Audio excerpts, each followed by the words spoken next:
Sierra de Historias, con Alberto Garín.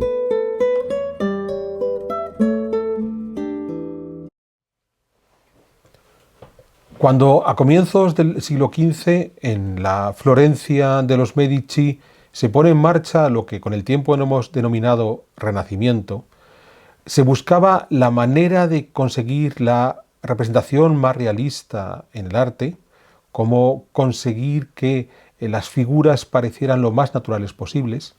En realidad se abrió dos vías de entender ese naturalismo.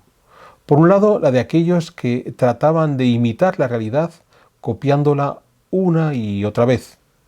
Ese será el camino que, por ejemplo, eligió Leonardo da Vinci.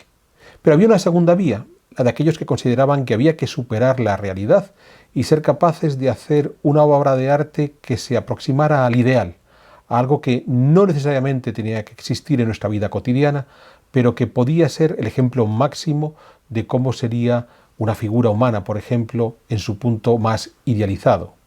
Ese fue el camino que siguió Miguel Ángel. Estos dos caminos habían de encontrarse a comienzos del siglo XVI, cuando el gobierno de Florencia le encargó a estos dos pintores que hicieran dos frescos de dos famosas batallas en las que habían intervenido los florentinos.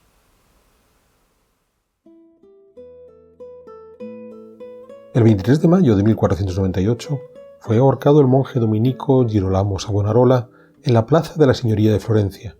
Su cuerpo fue incinerado y sus cenizas arrojadas al río Arno. Savonarola había tomado el poder en Florencia en 1494, tras derrocar a Piero de Medici, el hijo de Lorenzo el Magnífico, y había instaurado una república teocrática que se oponía tanto al gobierno mundano de los Medici como sobre todo a las aspiraciones imperialistas de los papas de Roma. Para lograr afianzar su poder, Savonarola contó con el favor del rey de Francia, Carlos VIII, quien había invadido Italia en ese año de 1494, reclamando el trono de Nápoles, sí, pero también considerando que él era el nuevo Carlomagno que venía a salvar a la Iglesia de la corrupción. Pero Carlos VIII fue derrotado, regresó a Francia y allí murió en un accidente en abril de 1498. Al llegar la noticia a Florencia, y cansados de sus abusos, los florentinos depusieron a Savonarola y lo ejecutaron. Pero la muerte de Savonarola no supuso el regreso de los Medici.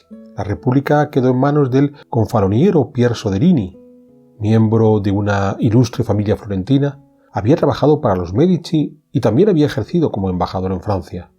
Sin hijos que le heredasen, sin vicios aparentes, grave y elocuente, los florentinos consideraron que Soderini era la solución y le nombraron gobernador vitalicio a partir de 1502, puesto que ocupó hasta que Florencia fue recuperada por los Medici en 1512.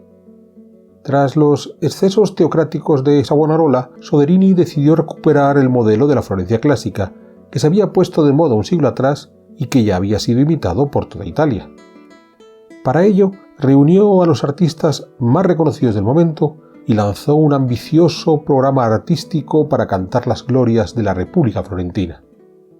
Entre sus objetivos, a partir de 1503, encontramos la decoración de la Sala de los 500, una estancia de gigantescas dimensiones que el propio Savonarola había ordenado acondicionar dentro del Palazzo Vecchio, la sede de la señoría.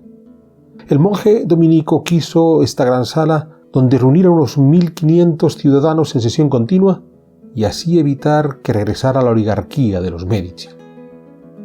Soderini decidió reutilizar la sala como sede de su gobierno. En la pared este estaría situada su tribuna y a cada lado de la misma sendos cuadros de dos batallas históricas vencidas por los florentinos, la de Cascina, encargada a Miguel Ángel, y la de Anghiari, encomendada a Leonardo da Vinci. Ninguna de estas dos pinturas se conserva y la Sala de los 500 que conocemos hoy es la que acondicionó Vasari en la segunda mitad del siglo XVI. Para 1503, Leonardo ya tenía más de 50 años. Lejos quedaban sus años en Florencia, donde se formó como aprendiz a la sombra de Andrea del Verrocchio, con quien logró no solo la maestría en dibujo y pintura, sino que también le enseñó sobre escultura, forja, química, mecánica. Gobernaba en ese entonces en Florencia Lorenzo el Magnífico, y su academia platónica estaba en plena ebullición. Pero Leonardo no encajaba en aquel mundo de idealistas, él era mucho más pragmático. Así que en 1482 se trasladó a Milán, donde comenzó a trabajar para Ludovico Sforza, quien por entonces era el regente de la ciudad y a partir de 1494 el duque titular. En Milán, Leonardo destacó como ingeniero militar sin abandonar sus trabajos en pintura y escultura. Entre los encargos que recibió estuvo la escultura ecuestre para Francesco Sforza, el padre de Ludovico. Leonardo hizo bocetos de docenas de caballos, pues para él la representación más realista era aquella que copiaba directamente de la naturaleza. De ahí la necesidad de dibujar una y otra vez del natural hasta conseguir esa imitación perfecta. En 1498, Ludovico Sforza fue derrotado por los franceses y hubo de huir a Alemania, pero Leonardo permaneció en Milán al servicio de los invasores. Ludovico regresó un año después y fue Leonardo quien tuvo que marcharse primero a Venecia y luego a Mantua. Fue desde allí donde en 1503 regresó a Florencia para recibir el encargo de Soderini de pintar la batalla de Anghiari, una batalla ocurrida en 1444, donde los florentinos, en esos momentos aliados a los venecianos y al Papa, habían derrotado a los milaneses dentro de las llamadas guerras lombardas que habían agitado Italia a mediados del siglo XV. La elección de Anghiari no fue gratuita. Hasta la caída definitiva de Ludovico Sforza, a manos siempre de los franceses en 1501, Milán había aspirado a ser la cabeza de Italia, el lugar que los florentinos consideraban suyo. Para 1503, Soderini, aliado de esos franceses, pensaba que Florencia podía volver a ocupar ese puesto de privilegio, y qué mejor que recordarlo con la victoria más destacada de los florentinos sobre los milaneses. Leonardo concibió su obra como un encuentro entre guerreros a caballo que se envolvían en la pelea por encima de una serie de infantes caídos. Aunque la idea inicial era mostrar la victoria de la República, encarnada por la Nueva Florencia, sobre la tiranía de esos gobiernos de condotieros empezando por el de Milán, Leonardo prefirió exhibir la brutalidad de la guerra. Que los guerreros estuvieran a caballo no nos ha de extrañar, primero porque la batalla de Anghiari fue sobre todo un encuentro entre caballeros, y segundo, porque Leonardo supo sacarle partido de todos los estudios previos que había hecho en Milán y que ahora iba a renovar de caballos al natural. Pero también sacó partido de todos esos otros bocetos al natural que había hecho a lo largo de su vida observando en los campos de batalla. De nuevo, para Leonardo, el arte había de partir de la realidad y tratar de ser lo más fiel posible con ella. Frente a esta actitud naturalista leonardesca, estaba el modo platónico de pintar de Miguel Ángel. En 1503, Miguel Ángel Buonarroti solo tenía 28 años, pero ya había demostrado su genialidad como escultor con obras como La Piedad Vaticana, realizada en Roma entre 1498 y 1499. Recordemos que Miguel Ángel se había educado en Florencia y, siendo adolescente, había entrado a formar parte del círculo platónico de Lorenzo el Magnífico, momento en el que abrazó la causa idealista. El mundo era imperfecto, y desde muy pronto Miguel Ángel consideró que con sus obras buscaría esa perfección que estaba más allá de ese mundo. Pero a la muerte de Lorenzo, en 1492, parece ser que su hijo Piero de Medici no tuvo el mismo aprecio por el joven Miguel Ángel, quien quedó algo marginado de la corte hasta el punto de tener que buscar hospedaje en el convento del Santo Espíritu. Allí tuvo ocasión de estudiar los cadáveres que venían del hospital, y fruto de esas investigaciones es el crucifijo del Santo Espíritu, de madera policromada, donde Miguel Ángel presentó a un Cristo joven crucificado, completamente desnudo y de gran realismo.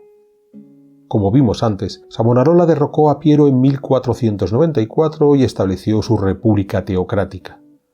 Un Miguel Ángel con 19 años quedó impresionado con las prédicas de Savonarola, que le venían a confirmar que el mundo estaba corrompido y lleno de defectos, por lo que el joven artista se volvió a reafirmar en que, a la larga, la solución neoplatónica de buscar el mundo ideal, más allá de este mundo terrenal, era la solución correcta. Pero Miguel Ángel no se quedó bajo la tiranía del dominico y huyó de Florencia para terminar en Roma, donde empezó su colaboración con los papas. En 1501, ya muerto Savonarola, Miguel Ángel regresó a Florencia, donde recibió el encargo, por parte de la fábrica de la catedral, de hacer una escultura en mármol del rey David. Cuando la obra estaba finalizada en 1504, Soderini, el regidor de la ciudad, consideró que era demasiado buena para no aprovecharla dentro de su programa de enaltecimiento de la República, de ahí que el David terminó por ser colocado en la Plaza de la Signoria. Con esa aura de éxito fue cuando a Miguel Ángel le encargaron el segundo cuadro de batalla para la Sala de los 500, y le correspondió la batalla de Cascina. Ocurrida en julio de 1364, las tropas florentinas habían derrotado a las pisanas, momento que supuso el comienzo del declive de la ciudad de Pisa, que sería finalmente conquistada en 1406. Pero en 1494, con la llegada de Carlos VIII de Francia, Pisa se había liberado del yugo florentino. Ahora Soderini quería recuperar la ciudad, y al recordar Cascina el mensaje era claro para los pisanos: mejor bajo el dominio de Florencia que en el olvido. Cuando en 1364 las tropas florentinas se acercaban a Cascina, decidieron hacer un alto y aprovechar la cercanía de un río para refrescarse. Fue entonces cuando las tropas pisanas atacaron y los soldados florentinos hubieron de vestirse rápidamente para acudir a la batalla. Ese fue el momento que Miguel Ángel decidió pintar. Frente al horror de la guerra muy realista que había planteado Leonardo, Miguel Ángel optó por ofrecer un amplio estudio del cuerpo humano desnudo en esa búsqueda de la figura perfecta, platónica. A la larga, a Miguel Ángel no le preocupaba la batalla en sí.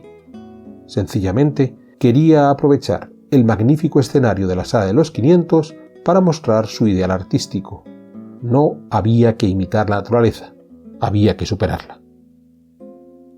¿Quién ganó en esta guerra entre el naturalista Leonardo y el idealista Miguel Ángel? Pues de partida ninguno de los dos.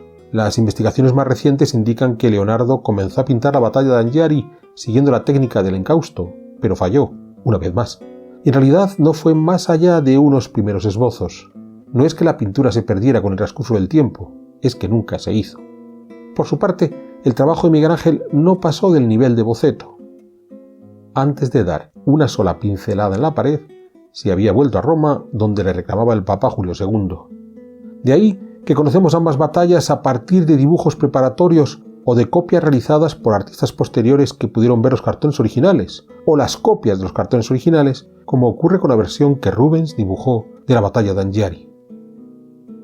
Pero si hemos de ser sinceros, hay que reconocer que aunque la solución naturalista de Leonardo encontró acomodo en la formación habitual de los artistas, que en las academias de Bellas Artes han de pintar de natural una y otra vez, la victoria se la llevó Miguel Ángel, que pudo pintar a lo grande su propuesta de figuras idealizadas en los frescos de la Sistina, a donde los artistas acudirían y siguen acudiendo a ver el juicio final para entender cómo pintar el cuerpo desnudo, ya sea copiando a Miguel Ángel o rechazándolo.